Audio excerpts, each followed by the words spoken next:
Como alguém transformado pelo poder do Evangelho encara a vida? Primeiro, ele olha para o passado sem amargura.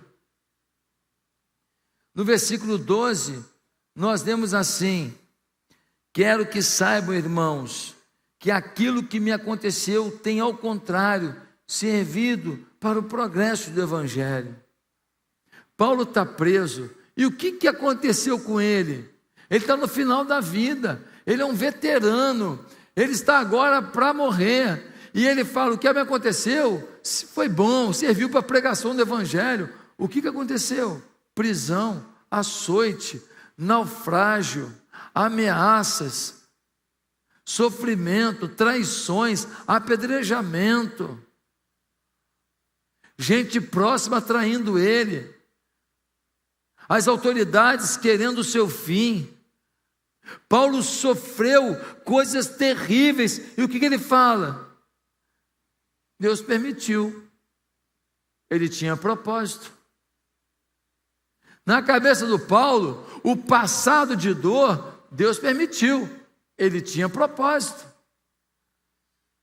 Muitas pessoas ficam olhando para o seu passado e remoendo as suas dores, como aquele menino que tem a casquinha do machucado, e quando está quase sarando, ele vai lá e futuca a casquinha para sangrar de novo.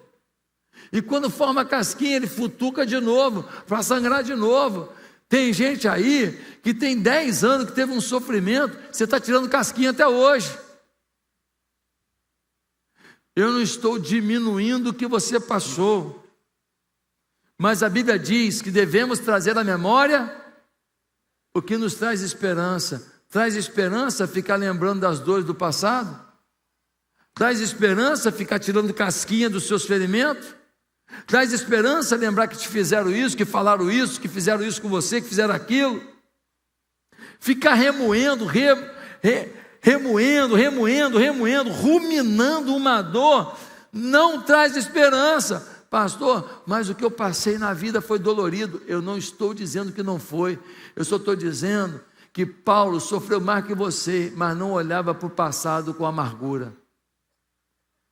Você tem que ver o propósito de Deus. Talvez o sofrimento que você passou é o motivo pelo qual você está sentado aqui hoje. Se não fosse o sofrimento que você passou, você estava em outra vida, você estava em outro caminho, você estava com influências ruins, você tinha andado com pessoas que iam acabar com a sua fé. Eu não sei, eu não conheço como que Deus tratou a sua vida, eu não sei os detalhes, mas eu quero que você entenda que independente do que você passou, não adianta você ficar ruminando dores e trazendo ao momento presente suas dores do passado. Deixa a amargura, ela não te leva a nada. Eu conheço moças que foram violentadas mesmo. Violência sexual. Doeu. A lembrança foi ruim? Foi. Péssimo, terrível. Quem fez isso merecia cadeia? Cadeia. Mas elas preferiram, ao invés de lembrar da dor que viveram, decidiram agora entender que aquelas dores serão usadas de alguma maneira para um aprendizado, para uma decisão boa, e que o que importa agora é o momento que elas têm para viver, e que elas vão viver uma vida nova. Eles decidiram não olhar o que fizeram, decidiram olhar a família que construíram. Agora eu conheço gente que passou um constrangimento no passado, uma situação esquisita, um momento desagradável, uma humilhação no trabalho, um assédio moral, fala disso até hoje. Tem 20 anos, não mudou a música. Sabe quando você bota uma música lá num programa qualquer de música, e quando acaba ele começa a tocar de novo? Sabe quando você está na rede social, que você está vendo um negócio lá, aí quando acaba ele repete de novo, e você entrou no banho e botou para ouvir, e você não sabia que era curto, e você está ali, está tocando a mesma coisa de novo, e agora a sua mão está molhada, e você já não aguenta mais ouvir? Meu querido, nós precisamos pensar hoje o que a gente tem que superar do passado. Qual é a amargura que nós estamos trazendo com a gente? Qual é a amargura que nós estamos dando alimento? Paulo, o cristão verdadeiro, ele encara a vida sem amargura com o seu passado. Foi um passado ruim, foi dor, dificuldade, beleza, tá? Mas Deus está no controle. Paulo está dizendo, Deus permitiu, Ele tem propósito. Você tem que olhar para as suas dores do passado e falar, Deus não queria, mas Deus permitiu, e na minha vida, Ele tem propósito. Em segundo lugar, como o cristão verdadeiro encara a vida, ele olha para o presente com alegria. O apóstolo Paulo, no capítulo 1, versículo 13, ele vai falar, como resultado tornou-se evidente a toda a guarda do palácio, todas as demais que estão na prisão por causa de Cristo, os irmãos da maioria motivados no Senhor pela minha prisão, estão anunciando a palavra com mais determinação e destemor. Quando chega no versículo 18, ele fala assim, mas que importa, o importante é que de qualquer forma, seja por motivo falso ou verdadeiro, Cristo está sendo pregado, e por isso me alegro. Paulo falou, tem um monte de gente que está vendo eu na prisão e pregando, está se motivando e está pregando com vontade, sem medo, com ousadia.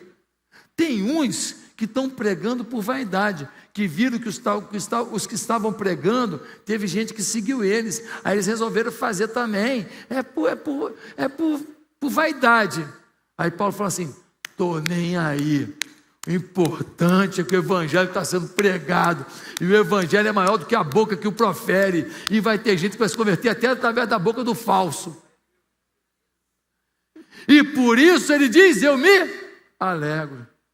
Como o cristão encara a vida, ele olha para o presente com alegria.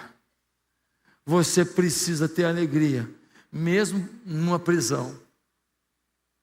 Quem aqui não carrega suas prisões? Eu tenho as minhas prisões, as minhas lutas, que eu não consegui me libertar delas ainda. Cada um de nós tem suas lutas, que você ainda não conseguiu vencê-las. Mas Paulo ensina para a gente que nenhuma prisão da nossa vida pode roubar da gente a alegria do presente. Paulo mantém a alegria do presente, ele se mantém firme no presente. Se tem um vídeo que me emocionou muito, foi um vídeo de um garotinho africano, negro, muito pobre, subnutrido, uma cabeça grande por corpinho fininho, de falta de alimento, e um missionário, naquele vídeo, não sei se alguém aqui viu, o missionário dá um pão na mão do menino. Quando aquele menininho sujo, todo sujo, a roupa toda suja, barro puro o garoto, ele recebe aquele pão, ele dá uma gargalhada,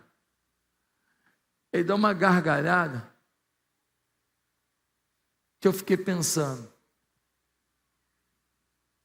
quando ele ganhou o pão de hoje, ele não lembrou que não tinha pão ontem e que ele dormiu com fome. E nem ele ficou pensando que talvez não tivesse pão amanhã. Ele decidiu dar gargalhada, ter alegria pelo pão de hoje. Assim é a nossa vida. Se nós não tivermos uma gargalhada para o pão de hoje, a gente não tem nem força para buscar o pão de amanhã. O menininho passou fome. No dia que chegou um pão, que alegria, ele dá uma gargalhada. Que aula! Que aula que aquela criança me deu! Que aula! Deus tem propósito na sua vida. Se alegre com o que você está vivendo hoje.